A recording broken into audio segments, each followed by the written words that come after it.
시청 전 구독 클릭은 가족연구소가 성장하는데 큰 도움이 됩니다.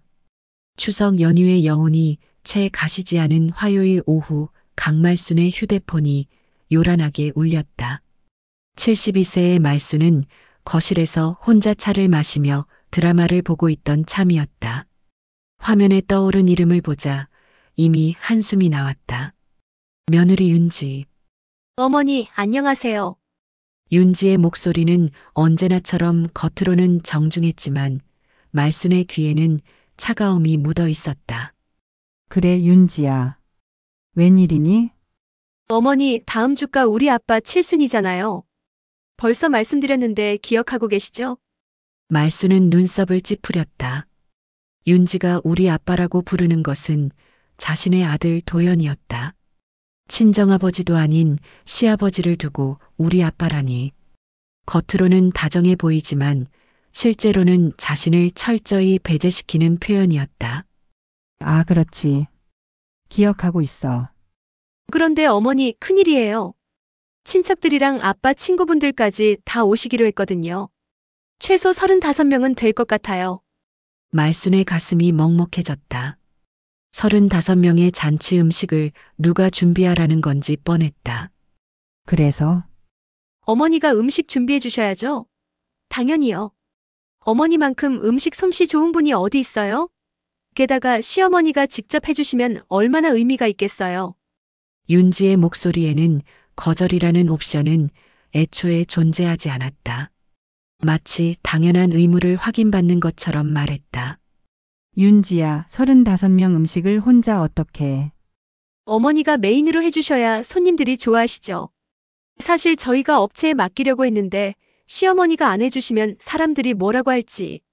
윤지의 말은 교묘했다. 겉으로는 도움을 주겠다고 하면서도 실제로는 모든 책임을 말순에게 떠넘기고 있었다. 더욱이 사람들이 뭐라고 할지라는 말로 도덕적 압박까지 가했다. 그래도 시간이 너무 부족하잖니.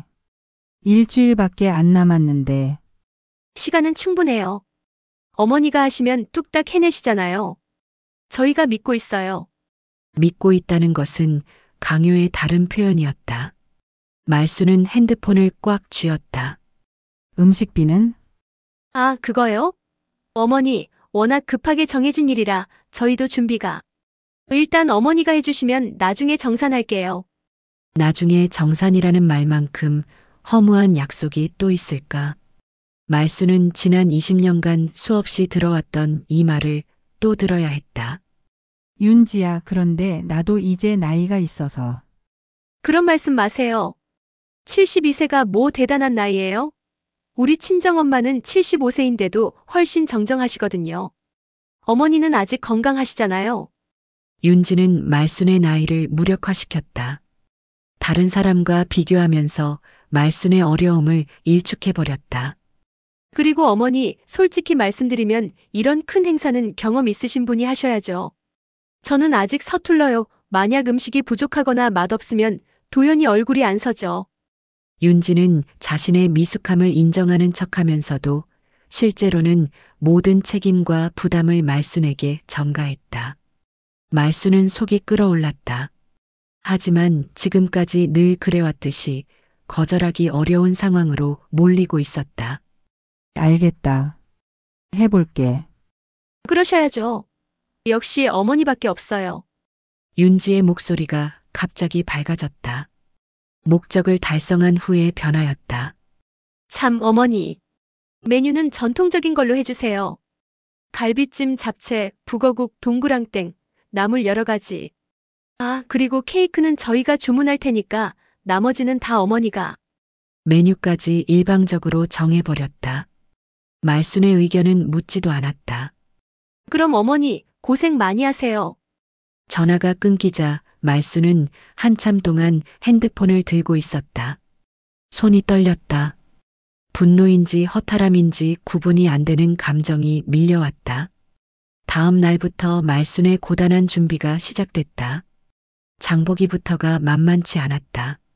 35명분의 식재료를 구입하려니 비용만도 만만치 않았다. 갈비 스물근, 각종 나물, 동그랑땡 재료까지. 계산해보니 150만 원은 좋게 들 것 같았다. 말수는 자신의 적금을 깨서 장을 봤다. 윤지가 말한 나중에 정산을 기대할 수는 없었다. 지난번 도연의 승진 축하 파티 때도 그전 윤지 생일 때도 마찬가지였다. 나중에는 절대 오지 않았다. 장보기가 끝나고 집으로 돌아와 짐을 정리하는데 윤지에게서 또 전화가 왔다. 어머니, 죄송한데 메뉴 하나 추가요. 뭐? 아빠가 좋아하시는 전복죽도 해주세요. 아빠가 특별히 드시고 싶어 하시거든요. 전복죽까지. 말수는 한숨을 쉬었다. 윤지야, 이미 메뉴가 너무 많은데. 어머니, 아빠 칠순인데 좋아하시는 거 하나 못 해드려요? 전복은 제가 사다 드릴게요. 또 거절하기 어려운 상황으로 몰았다. 게다가 전복을 사다 준다는 말도 믿을 수 없었다. 이틀 후 예상대로 윤지는 전복은 커녕 연락도 없었다. 말순이 직접 전복을 사러 가야 했다. 장날 새벽부터 나무를 다듬고 갈비를 재우고 각종 전을 부치기 시작했다. 허리는 끊어질 것 같았고 다리는 퉁퉁 부었다. 72세의 몸으로는 너무 버거웠다. 오후에 윤지가 깜짝 찾아왔다. 어머니, 어떻게 돼가요? 말수는 온몸이 밀가루 범벅이 된 채로 대답했다. 열심히 하고 있어. 근데 어머니 죄송한데 오늘 제가 친구들이랑 약속이 있어서 못 도와드려요. 대신 내일 와서 설거지 정리는 제가 할게요. 도움을 주겠다던 약속도 헌신짝 신발처럼 벗어 던졌다. 말수는 멍하니 윤지를 바라봤다. 아, 그리고 어머니. 상차림도 예쁘게 해주세요. 사진 많이 찍을 거거든요. 인스타그램에도 올릴 거고요. 인스타그램. 말수는 그게 뭔지도 잘 모르지만 자신의 고생이 윤지의 자랑거리가 된다는 것은 알 수 있었다. 그럼 어머니 화이팅! 윤지는 손가락으로 하트를 그리며 나갔다. 남겨진 것은 음식 냄새와 말순의 깊은 한숨뿐이었다. 그날 밤 말순은 잠이 오지 않았다. 온몸이 쑤시고 아팠지만 몸의 고통보다는 마음의 상처가 더 깊었다. 내가 왜 이런 취급을 받아야 하지? 말수는 일어나 방 구석 금고를 열었다. 그 안에는 가족들이 전혀 모르는 서류들이 정리되어 있었다. 서울 송파구의 3층 건물, 강남구의 상가 2채, 그리고 경기도 분당의 오피스텔 5채. 말순이 30여 년간 동네에서 작은 반찬 가게를 운영하며 하나씩 모은 부동산들이었다. 젊었을 때부터 말수는 남들보다 장사 수완이 있었다. 새벽 4시에 일어나 밑반찬을 만들어 파는 작은 가게였지만 입소문을 타면서 단골이 늘었다. 번 돈은 한 푼도 허투루 쓰지 않았다. 옷도 시장에서 사고 외식도 거의 하지 않으며 모든 돈을 부동산에 투자했다. 특히 IMF 때 헐값에 나온 부동산들을 하나씩 사들였다. 당시 누구도 이해하지 못했던 말순의 투자 안목이었다. 지금 그 부동산들의 가치는 180억 원에 달했다. 하지만 가족들은 아무도 몰랐다. 말순이 일부러 숨긴 것이었다. 가난한 시어머니, 고생하는 홀어머니로 보이는 것이 차라리 나았다. 돈이 있다는 것을 알면 더 많은 것을 요구할 게 뻔했으니까. 매달 임대료만으로도 3천만 원 이상이 들어왔지만 말수는 여전히 소박하게 살았다. 그 돈으로 더 많은 부동산을 사거나 주식에 투자하거나 예금으로 불렸다. 가족들이 자신을 무시할 때마다 말수는 이 서류들을 보며 다짐했다. 언젠가는 너희들이 후회할 날이 올 거야. 그리고 그날이 드디어 다가오고 있었다. 칠순잔치 전날 말수는 새벽 3시부터 부엌에서 분주했다. 갈비찜을 끓이고 마지막 나물들을 무치고 동그랑땡을 부쳤다. 온 집안이 음식 냄새로 가득했다. 오전에 도연이 찾아왔다. 어머니 고생 많으세요. 41세의 도연은 말순의 외아들이었다. 어릴 때는 그래도 어머니를 생각하는 아들이었는데 결혼 후 윤지의 영향을 받아 점점 변해갔다. 음식 정말 많이 하셨네요. 손님들이 좋아하겠어요. 도연의 말에는 감사함보다는 당연함이 묻어 있었다. 도연아, 너무 힘들다.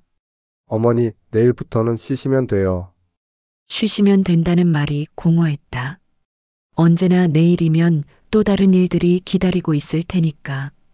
아, 어머니. 윤지가 부탁하는데 음식 포장도 좀 해주세요. 멀리서 오시는 친척분들이 가져가시게요. 포장까지. 말수는 이제 더 이상 놀라지도 않았다. 오후에 윤지도 왔다.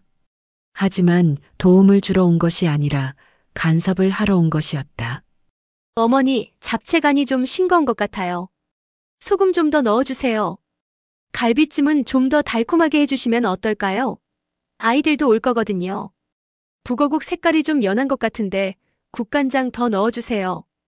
윤지는 직접 손은 하나도 대지 않으면서 이것저것 지시만 했다. 말순이 30년 넘게 해온 요리에 대해 이래라 저래라 했다. 어머니, 상차림도 좀 더 예쁘게 해주세요. 접시 색깔이 너무 단조로워요. 말수는 참고 또 참았다. 하지만 속으로는 계획을 굳혔다.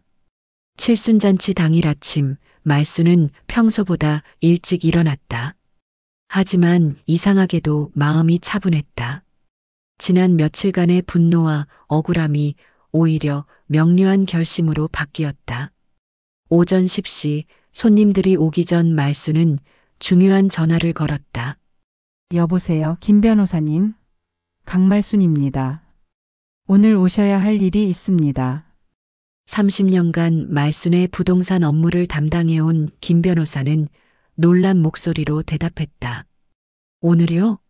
무슨 일이시죠? 재산 처분에 관한 일입니다. 중요한 결정을 내렸어요. 갑자기 무슨 일시에 오세요. 자세한 이야기는 그때 하겠습니다. 말수는 전화를 끊고 마지막 음식 준비를 시작했다. 이상하게도 손끝이 가벼웠다. 11시부터 손님들이 도착하기 시작했다. 친척들과 도연의 친구들이 삼삼오오 모여들었다. 와, 음식 정말 많네요. 역시 시어머니 손맛은 다르네요. 이 갈비찜 정말 맛있어요. 손님들의 칭찬이 이어졌다. 하지만 정작 말순을 대하는 가족들의 태도는 달랐다. 어머니, 물 좀 더 떠다 주세요. 접시 부족한데 더 가져와 주세요. 국간이 좀 싱거운 것 같은데. 도연과 윤지는 말순을 마치 식당 종업원 대하듯 했다. 손님들 앞에서도 거리낌 없이 지시를 내렸다. 윤지는 특히 심했다. 어머니, 사진 찍는데 뒤로 빠져주세요. 우리 가족 사진이거든요. 가족 사진에서 말순을 제외시켰다. 말순이 만든 음식상 앞에서 도연 부부와 아이들만 찍었다. 어머니가 만든 음식이에요.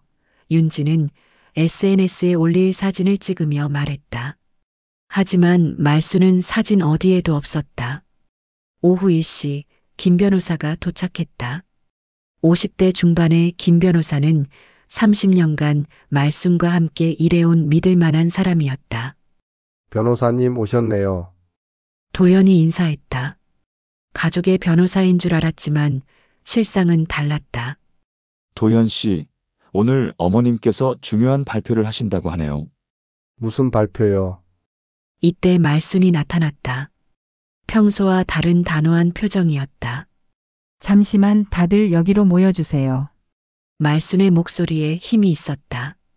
손님들이 웅성거리기 시작했다. 도연아, 윤지야, 그리고 여러분. 오늘 중요한 이야기가 있어서 이렇게 불렀습니다. 윤지가 당황하며 말했다. 어머니, 지금 잔치 중인데 무슨. 조용히 해. 내 말 끝까지 들어. 말순의 단호한 어조에 윤지도 입을 다물었다. 나는 72년을 살아왔습니다. 그동안 가족을 위해서만 살았어요. 남편을 위해, 아들을 위해, 며느리를 위해서.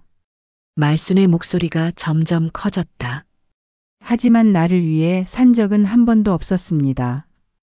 특히 지난 몇 년간은 더욱 그랬어요. 도연이 불안한 표정으로 말했다. 어머니 갑자기 왜 이러세요? 갑자기? 이게 갑자기야. 말수는 쓴웃음을 지었다. 도연아, 윤지야. 너희가 나를 어떻게 대했는지 알아? 35명분 음식을 혼자 준비하라고 했을 때 나이가 몇인지 생각해 봤어. 72세야, 72세. 손님들 사이에서 웅성거림이 일었다. 그리고 윤지, 너는 나를 뭘로 봤어? 공짜로 부릴 수 있는 하녀로. 어머니, 저희가 언제? 조용히 해. 내 말 끝까지 들으라고. 말순의 외침에 잔치집이 조용해졌다. 나한테 돈 한 푼 안 주면서 150만 원짜리 음식을 혼자 준비하라고 했지. 도와주겠다던 약속은 어디 갔어? 전복 사다 준다던 말은? 윤지의 얼굴이 새빨갛게 달아올랐다. 그리고 오늘 가족 사진에서 나를 빼버렸지. 내가 만든 음식상 앞에서 너희들만 찍었어. 나는 가족이 아니야? 어머니, 그건 이제 됐어. 나도 결정했어. 말수는 김 변호사를 바라봤다. 변호사님, 서류 준비되었나요? 네, 부인. 말씀하신 대로 준비했습니다. 김 변호사가 서류 가방을 열었다. 여러분, 특히 도연아, 윤지야. 너희는 내가 가난한 노인네라고 생각했지? 말수는 김 변호사에게서 서류를 받았다. 이게 뭔지 알아? 뭐예요? 도연이 떨리는 목소리로 물었다. 내 재산 목록이야. 서울 송파구 3층 건물, 강남구 상가 2채, 분당 오피스텔 5채. 잔치집이 조용해졌다. 현재 시가총액 180억 원. 180억. 도연의 눈이 커졌다. 윤지는 입을 벌린 채 말순을 바라봤다. 30년 동안 새벽 4시에 일어나서 반찬 가게 하면서 하나씩 모은 거야. 너희는 모르게. 어머니, 그런 돈이 있으시면서 왜 너희한테 안 알려줬냐고? 알려줬으면 어땠을 것 같아? 더 많이 달라고 하지 않았겠어? 윤지가 황급히 말했다. 어머니, 저희가 그런 게 아니라 아냐, 맞아. 너희는 돈 있는 걸 알았으면 더 많이 우려먹었을 거야. 말수는 서류를 들어 올렸다. 하지만 이제 너희는 한 푼도 못 가져가. 네, 김 변호사님, 설명해 주세요. 김 변호사가 나섰다. 강말순 여사님께서는 본인의 전 재산을 노인복지재단에 기부하기로 결정하셨습니다. 잔치집이 술렁였다. 건물들은 모두 재단에 기증되고 임대 수익도 모두 재단으로 갑니다. 매달 3천만 원 이상의 수익이죠. 도연이 급히 말했다. 어머니 잠깐만요. 이건 너무 성급한. 성급해? 나는 20년을 기다렸어. 너희가 나를 가족으로 대해주기를. 말순의 목소리가 떨렸다. 하지만 너희는 끝까지 나를 하녀 취급했어. 특히 윤지, 너는 나를 사람 취급도 안 했지. 윤지가 울먹이며 말했다. 어머니, 정말 죄송해요. 제가 잘못했어요. 이제 와서 사과? 늦었어. 말수는 김 변호사에게 고개를 끄덕였다. 서류에 사인하겠습니다. 어머니 안 돼요. 도연이 달려들었지만 말수는 이미 사인을 끝냈다. 끝났어. 이제 너희는 내 재산에 기대지 마. 한 달 후 말수는 제주도 서귀포에 작은 펜션을 샀다. 재단에 기부하기 전 마지막 남은 돈으로 자신만을 위한 공간을 마련한 것이었다. 바다가 보이는 펜션에서 말수는 평생 처음으로 자신만의 시간을 보내고 있었다. 아침에 일어나 바다를 보며 차를 마시고 읽고 싶었던 책을 읽고 배우고 싶었던 서예를 배웠다. 서울에서는 난리가 났었다. 도연 부부는 180억의 유산이 사라진 충격에서 벗어나지 못했다. 특히 윤지는 주변 사람들에게 시어머니가 재산을 기부해버렸다는 이야기가 알려지면서 곤혹스러워했다. 시어머니를 너무 함부로 대했나 봐. 돈이 그렇게 많았는데 왜 숨겼을까? 며느리가 잘못했나 보지. 주변의 시선과 비난은 날이 갈수록 거세졌다. 도연 부부는 이사를 고려해야 할 정도였다. 반면 말순의 기부 소식은 언론의 주목을 받았다. 72세 할머니, 전 재산 180억 노인복지에 기부. 30년간 반찬가게 운영하며 모은 재산, 사회의 환원. 말순은 일약 화제의 인물이 됐다. 여러 방송국에서 인터뷰 요청이 들어왔지만 말순은 모두 정중히 거절했다. 제주도에서의 생활이 시작된 지 3개월이 지났다. 말순은 매일 아침 바다를 보며 산책을 했다. 72년을 살면서 처음으로 누구를 위해서가 아닌 오로지 자신을 위한 시간이었다. 할머니, 오늘도 산책 나가세요? 펜션 근처 카페 사장 미경이 말순에게 인사했다. 40대 중반의 미경은 서울에서 내려와 제주도에서 새 삶을 시작한 사람이었다. 그래요. 날씨가 좋네요. 할머니 보면 정말 평화로워 보여요. 뭔가 마음의 짐을 다 내려놓으신 것 같아요. 미경의 말이 맞았다.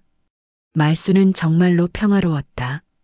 누군가를 위해 새벽부터 음식을 만들 필요도 눈치를 볼 필요도 없었다. 서울에서는 가끔 도연이 전화를 걸어왔다. 어머니, 언제 서울로 돌아오세요? 돌아갈 생각 없어. 어머니, 저희가 잘못했어요. 윤지도 많이 반성하고 있고. 반성. 이제 와서. 말순의 목소리는 차가웠다. 도연아, 나는 이제 내 인생을 살 거야. 너희 눈치 보면서 사는 건 끝이야. 하지만 어머니, 혼자 계시며 혼자가 좋아. 함부로 대하는 가족들과 함께 있는 것보다 훨씬 좋아. 전화를 끊고 나면 말순은 홀가분했다. 더 이상 미안해하거나 죄책감을 느낄 필요가 없었다. 서울에서 도연 부부의 상황은 갈수록 어려워졌다.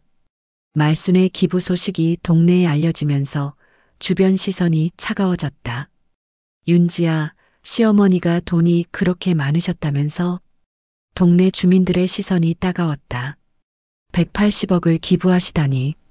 평소에 얼마나 서운하셨으면. 며느리가 시어머니를 잘 모셨으면 그런 일이 있었겠어? 윤지는 마트에 가는 것조차 부담스러워했다. 어디를 가나 수군거리는 소리가 들렸다. 시어머니 모시는 것도 못하면서 돈 많은 시어머니를 저렇게 대하다니. 도연도 마찬가지였다. 회사에서도 동료들의 시선이 달라졌다. 도연 씨 어머님이 180억 기부하신 분이시죠? 평소에 어머님께 잘해드렸으면. 어머님이 얼마나 서운하셨으면 아들한테 한 푼도 안 남기고 다 기부하셨을까요? 도연은 점심시간마다 혼자 밥을 먹어야 했다. 동료들과의 대화가 어색해졌다. 집에서도 부부 사이가 험악해졌다. 다 당신 때문이에요. 윤지가 도연에게 소리쳤다. 당신이 어머니를 제대로 말려야 했잖아요. 내가 어떻게 막아? 어머니가 이미 마음먹고 한 일인데. 그럼 처음부터 어머니께 잘해드렸어야죠. 잘해드렸다고? 너도 마찬가지였잖아. 두 사람은 서로를 탓하며 싸웠다. 하지만 정작 문제의 핵심은 자신들이 말순을 어떻게 대했는지에 대해서는 제대로 반성하지 못했다. 6개월 후 도연이 제주도까지 찾아왔다. 윤지도 함께였다. 두 사람 모두 초췌해 보였다. 어머니, 도연은 말순을 보자마자 눈물을 흘렸다. 왜 왔어? 말순의 목소리는 여전히 차가웠다. 어머니, 저희가 잘못했어요. 정말 잘못했어요. 윤지도 무릎을 꿇었다. 어머니, 제가 어머니를 너무 함부로 대했어요. 죄송해요. 이제 와서 사과하면 뭐해? 말순은 두 사람을 내려다봤다. 너희가 나를 어떻게 대했는지 기억해? 35명분 음식을 혼자 준비하라고 했을 때, 돈 한 푼 안 주면서 당연하다는 듯이 굴었을 때, 가족 사진에서 나를 빼버렸을 때, 어머니, 그때 나를 어떻게 생각했어? 공짜로 부릴 수 있는 하녀로 생각했지. 도연과 윤지는 고개를 들지 못했다. 특히 윤지, 너는 나이든 시어머니를 뭘로 봤어? 친정엄마는 75세인데도 정정하다면서 나는 72세가 뭐 대단한 나이냐고 했지. 죄송해요. 정말 죄송해요. 사과받을 생각 없어. 이미 늦었어. 말수는 자리에서 일어났다. 너희는 돈이 있다는 걸 알았을 때만 후회하는 거야. 진정으로 나를 가족으로 생각해서 미안해하는 게 아니라. 어머니, 그게 아니에요. 맞아, 그거야. 180억이 없었다면 너희는 지금도 나를 똑같이 대했을 거야. 말순의 말에 두 사람은 아무 말도 할 수 없었다. 사실이었으니까. 도연 부부가 떠나고 나서 말수는 바다를 바라보며 생각에 잠겼다. 후회는 없었다. 오히려 홀가분했다. 그날 저녁 노인복지재단에서 전화가 왔다. 할머님, 덕분에 정말 많은 어르신들이 도움을 받고 계세요. 그래요. 할머님이 기부해 주신 돈으로 노인 무료급식소를 10곳이나 운영할 수 있게 됐어요. 그리고 독거노인 돌봄 서비스도 확대했고요. 말수는 미소를 지었다. 다음 달에 감사패도 전달해드리고 싶은데 서울로 오실 수 있으세요? 아니에요. 그런 건 필요 없어요. 하지만 제가 한 일은 당연한 거예요. 사회에서 받은 걸 돌려드린 것 뿐이에요. 전화를 끊고 나서 말수는 자신의 선택이 옳았다는 확신을 가졌다. 자신을 함부로 대한 가족들에게 물려주는 것보다 정말 필요한 곳에 쓰이는 것이 훨씬 의미가 있었다. 1년 후, 제주도에서의 생활이 1년을 넘어섰다. 말수는 완전히 새로운 사람이 되었다. 서예를 배워서 작은 전시회에 작품을 출품하기도 하고 동네 독거노인들을 위한 반찬 봉사도 시작했다. 할머니, 오늘 반찬도 정말 맛있어요. 동네 할머니들이 말순이 만든 반찬을 받으며 고마워했다. 천만에요. 제가 좋아서 하는 일이에요. 이번에는 정말로 좋아서 하는 일이었다. 누군가의 강요나 의무감이 아니라 자발적인 선택이었다. 서울에서는 가끔 소식이 들려왔다. 도연 부부는 결국 이혼했다고 했다. 180억의 유산을 잃은 충격과 주변의 시선을 견디지 못한 결과였다. 도연은 혼자가 되어서야 비로소 어머니에 대한 그리움을 느꼈지만 이미 연락조차 닿지 않는 상태였다. 말순이 휴대폰 번호를 바꿨기 때문이다. 윤지는 친정으로 돌아갔지만 그곳에서도 환영받지 못했다. 180억짜리 시어머니를 그렇게 대했다는 이야기가 친정 식구들에게도 알려졌기 때문이다. 너 정말 바보구나. 그런 시어머니를 왜 그렇게 대했어? 친정 어머니마저 윤지를 나무랐다. 하지만 말수는 더 이상 그들의 안위에 신경 쓰지 않았다. 72년 동안 다른 사람을 위해 살았으니 이제 남은 시간은 온전히 자신의 것이었다. 제주도의 석양을 바라보며 말수는 진정한 자유가 무엇인지 깨달았다. 그것은 돈이 많다고 얻어지는 것이 아니라 자신을 존중하지 않는 사람들로부터 과감히 떠날 용기에서 시작되는 것이었다. 바다에서 불어오는 바람이 말순의 하얀 머리카락을 흔들었다. 그 바람은 자유의 바람이었고 말순은 그 바람과 함께 자신만의 새로운 인생을 항해하고 있었다. 시청해 주셔서 감사합니다. 구독, 좋아요 부탁드립니다.